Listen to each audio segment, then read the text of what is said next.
Admiral Sarah Chen stood before the memorial wall in the observation deck of the UES Remembrance, her weathered hands clasped behind her back. 10,000 names were etched into the crystalline surface. Every child lost in the Zephyrian raids, 15 years ago. The youngest had been 3, the oldest, 17.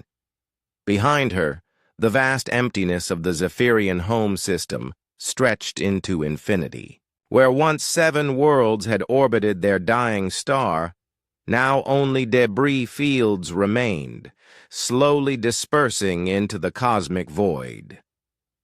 "Admiral," came a voice from behind her. Commander Torres approached carefully, his footsteps echoing in the silent chamber. "The final survey teams have reported in. The atmospheric processors have completed their work. The last traces of Zephyrian civilization have been neutralized." Chen nodded without turning around. Her reflection in the memorial wall looked older than her 62 years.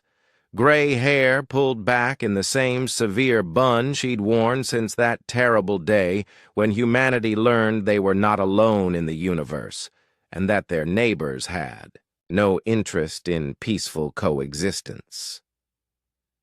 15 years, she said quietly. 15 years since first contact. Torres remained silent. He had been there too, a young lieutenant on the colony ship New Horizon when the Zephyrian vessels had appeared. Without warning. No attempt at communication, no demands, no explanation. They had simply begun their systematic extermination of every human settlement they could find, starting with the children. The xenobiologists later theorized that the Zephyrians viewed youth as the greatest threat to their expansion. Eliminate the next generation, and a species would collapse within decades. It was efficient. It was calculated. It was monstrous. "Do you remember what Director Walsh said when we intercepted their communications?" Chen asked, her voice barely above a whisper. "They consider our children a pest infestation to be cleared before proper colonization," Torres recited. The words were burned into every human's memory now. Chen finally turned away from the memorial wall, her dark eyes carrying the weight of command decisions that would echo through history. 738 colony worlds, 2 billion Zephyrians, an entire civilization that chose to view our children as vermin. The numbers were precise because humanity had made them precise. After the raids, after the desperate retreat, to Earth's solar system, after the 3 years of fevered technological advancement driven by pure survival instinct, humanity had returned to the galaxy changed. The species that had once dreamed of peaceful exploration among the stars had forged itself into something harder, more focused. The quantum cascade weapons performed exactly as designed, Torres reported, consulting his datapad. Complete molecular dissociation across all 7 worlds. No survivors. No ruins. No artifacts. As if they never existed. Chen walked to the large viewport overlooking the empty system. Somewhere in that debris field were the remains of the Zephyrian homeworld, a planet that had once supported 1.5 billion individuals. Libraries, art galleries, nurseries for their young, all reduced to scattered atoms. "Admiral," Torres ventured carefully, "the Ethics Committee's report is ready for your review. I imagine they have concerns.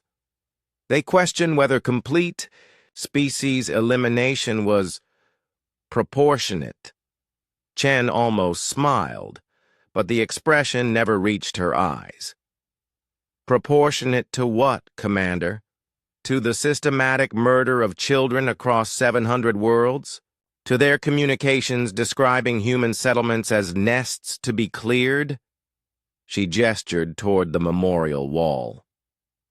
Every simulation our strategists ran came to the same conclusion. The Zephyrians would never stop. Their expansion protocols didn't include coexistence, only replacement. They had identified humanity as a competing species and responded accordingly. Torres nodded. He had read the reports. The Zephyrians' own archived communications, recovered during the war, revealed their long-term plans.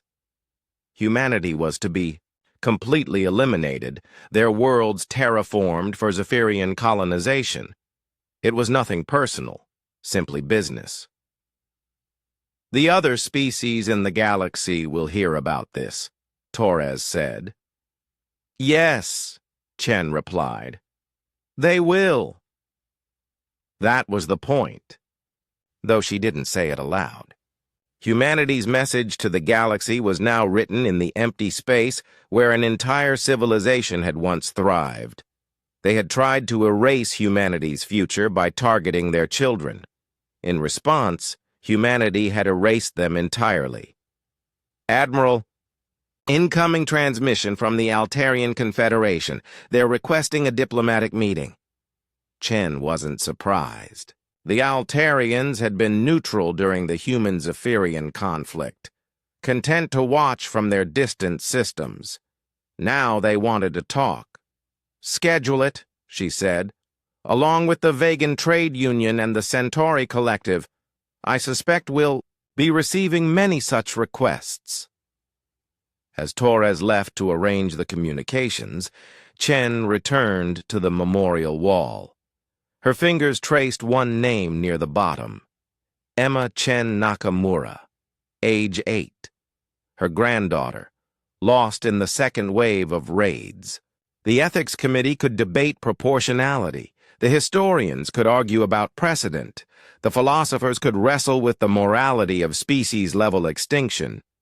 But Chen knew the truth that every human carried now.